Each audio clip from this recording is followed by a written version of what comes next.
Today we're going to look at the most terrifying moments on JRE, Episode 2. Part 1, Entering into the Jungle.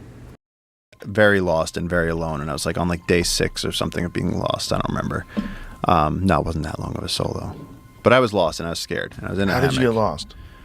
Well, as soon as you leave the river, like you could literally walk 15 feet and then be like, I'm just going to come right back.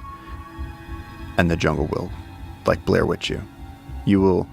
Because it's all green. So you just like think you know what you're doing. Just last week, I wanted to cross from one trail to another trail. And I was like, I'm a guide, I can do this. And I came back out on the same trail like a half hour later. And I was like, yep, that's what I meant to do. Let's go. And like, happens to JJ all the time. Really? You cannot find your way in the jungle. jungle. Do you use a compass? Don't use a compass. Why not? Because actually, apparently some of the iron content and some of the saps in the trees pulls the needle. It doesn't work really well. Even the trees are trying to trick you.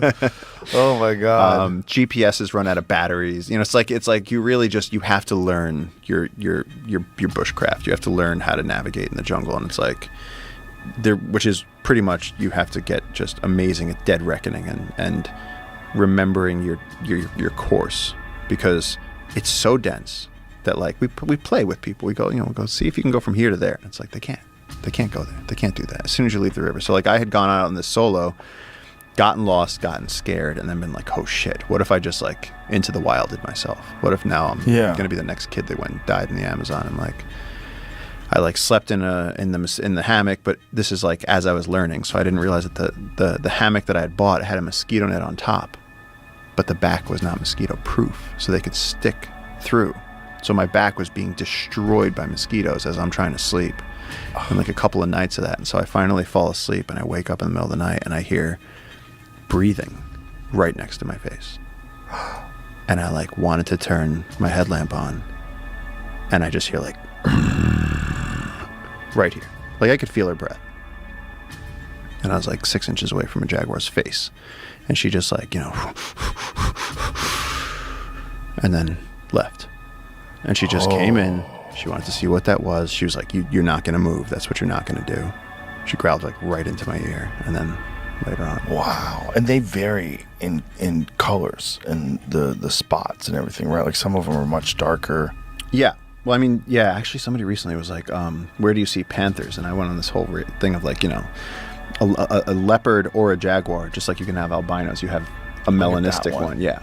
Wow. And so like people would call that a panther, but a panther's not a real. There's no animal that's a panther. It's like right. a Kleenex. It's like it's just another name for it. That is so beautiful. But a black Look jag. at that thing. Yeah. Oh my God, that's beautiful.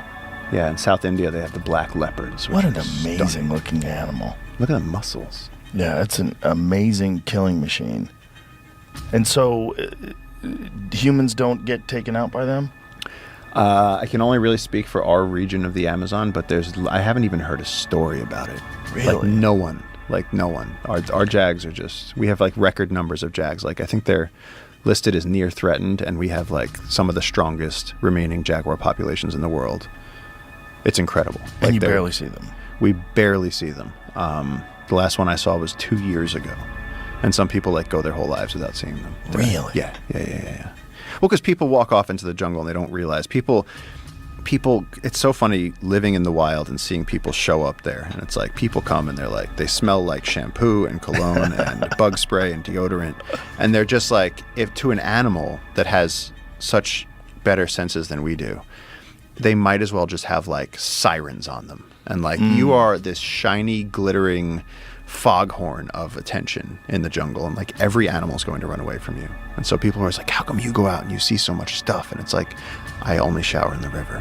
I live out in the jungle. I smell like they do. Like I'm out there for weeks, and it's like I'm not going and like shampooing my hair. It's like, and so like to these animals, like they know when you're coming. Like a jag's just going to be like, oh, there's a human there. Do you wash with soap when you wash in the river? I do use a biodegradable soap. You have to keep your skin clean or else you just get infections. But like for the most part, like my clothing, everything, like I don't use anything that's scented because of that, because I want to be out there and just blend in. And that's whether I'm out in the field with elephants or whether you're out in in Africa or India or whether you're in the Amazon.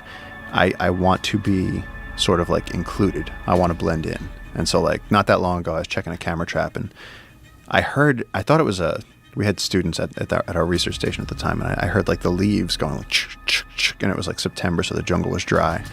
Part 2, the catacombs of Ukraine. After Romania went to the Ukraine, and that was probably one of our most terrifying experiences, because in Odessa there is this giant like labyrinth of catacombs underneath the city, and it's basically like a mine.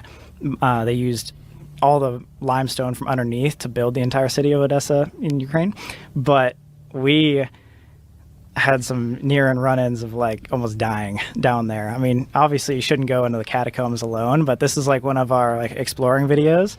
And oh my God, the story is crazy. We met this random guy who was going to take us in because our original guide like broke his hand the night before, and he was like, "Oh, trust this dude. He's done it before. You should just go in the catacombs with this guy." We're like, "What?" So stupid. He spoke broken English. Like, we did it. Great. Barely know him. We did it. We're like, all right. I mean, we need to get a video. Let's go. Like, why not? Oh my God. So we're diving deep into this place, and he turns to us at one point and he said, "Do you guys know how to get out?" And I was like, I mean, maybe. He's like, "No, you don't. If I leave you right now, you would die." And he just looks at us, and we're like, please don't. And he's like, "I want to test something.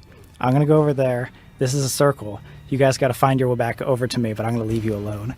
And so we're like, this is like a labyrinth too. this is a giant labyrinth. I don't know if you've ever seen like catacombs. So this guy has this shit all memorized? Yeah. Yeah. So we're going in things that look like that the entire time.